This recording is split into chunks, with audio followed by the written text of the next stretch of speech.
Good morning, Americans. This is Anthony with MIA News reporting live from Miaville.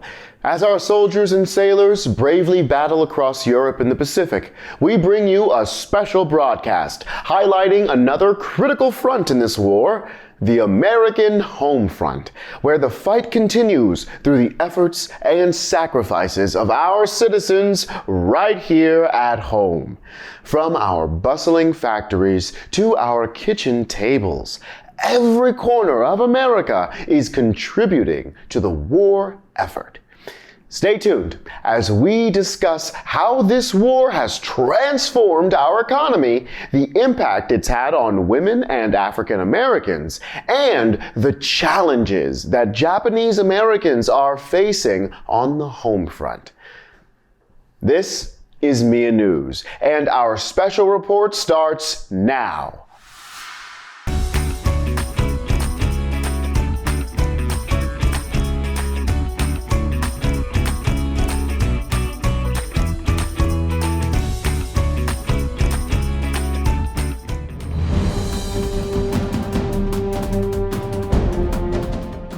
I'm here at the Miaville factory, where Americans are working diligently to produce aircraft, tanks, ships, weapons, and other essential supplies for our military. Before the war, this factory was used to produce clothing, but now workers here are making uniforms for our troops. It's a great example of many factories across the nation transforming to produce war materials instead of consumer goods. Check out this poster created by the War Production Board, a government agency that's making sure factories produce enough weapons and supplies for the war effort. This is a war of production. Get 'em flying. This poster emphasizes the importance of manufacturing war materials as quickly and efficiently as possible, even if it means sacrificing the production of consumer goods for a while. Viewers, how do you think this economic shift is affecting Americans at home? Well, on one hand, this wartime economy is actually helping us recover from the Great Depression. Many jobs are opening up in war production industries, putting Americans back to work in various jobs, like building American battleships.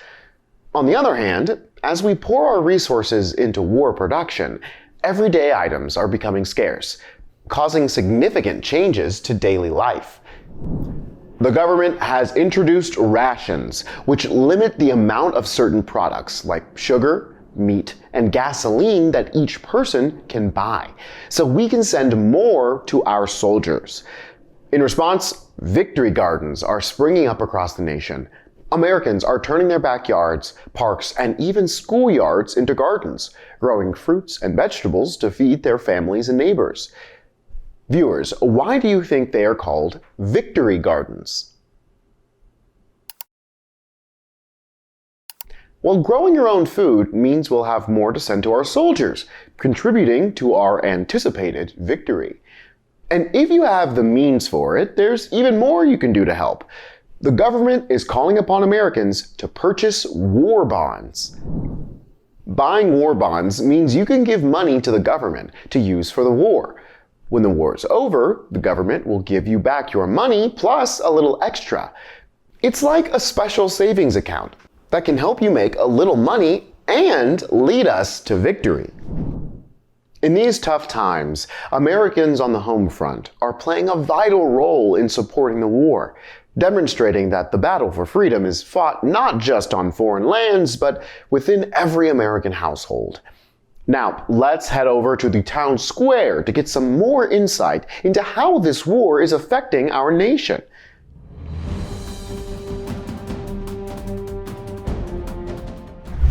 I'm back in the Miaville town square, where we're asking two Miaville citizens to share how the war is impacting their lives.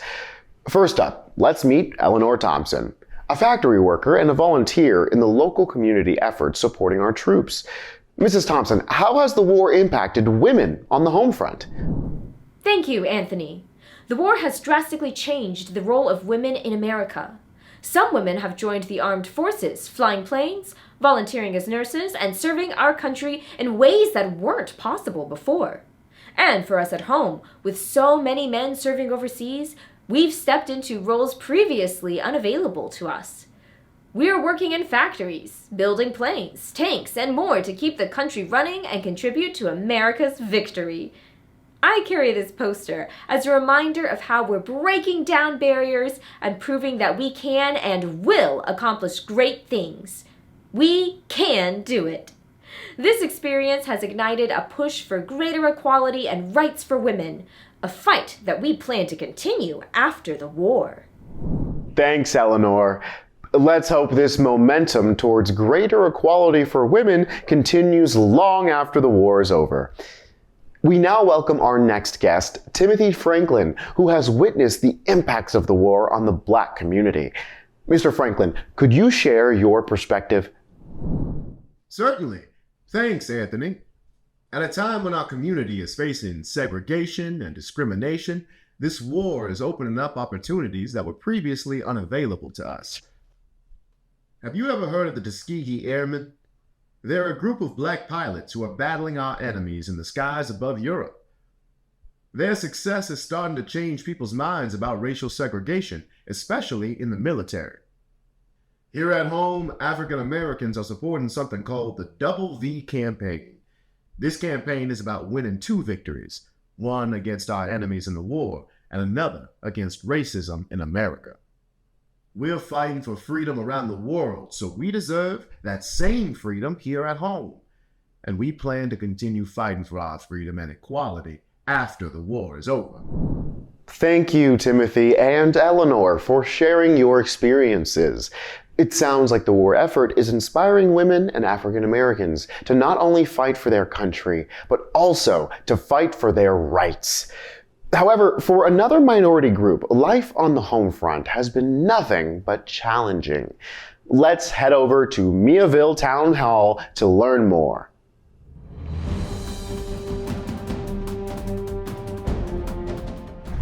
I'm here at Miaville's Town Hall, where community members are discussing President Roosevelt's Executive Order 9066.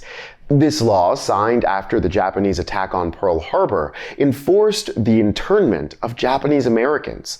Internment is the mandatory relocation and confinement of a group of people during a time of war. Japanese American families are being uprooted from their homes, leaving behind jobs, friends, and most of their possessions. They're being sent to internment camps, which are fenced and guarded enclosures, scattered in remote areas across the country. The conditions in these camps are very tough. People are being forced to live in crowded barracks with little privacy and inadequate food and medical care. The government says this drastic measure is to keep the U.S. safe. Following the attack on Pearl Harbor, many Americans were afraid that Japanese Americans could be loyal to Japan and might pose a threat to the U.S. However, internment is limiting the rights of thousands of Americans, challenging the principles of justice and equality upon which the United States was founded. As we fight to protect democracy overseas, Japanese Americans are being denied democracy right here at home. This situation raises important questions about the balance between safety and freedom. Viewers, what do you think is more important, protecting the country or protecting the rights of individuals? The internment of Japanese Americans urges us to think deeply about how, even when faced with fear, we must strive to balance safety with the fundamental American values of freedom.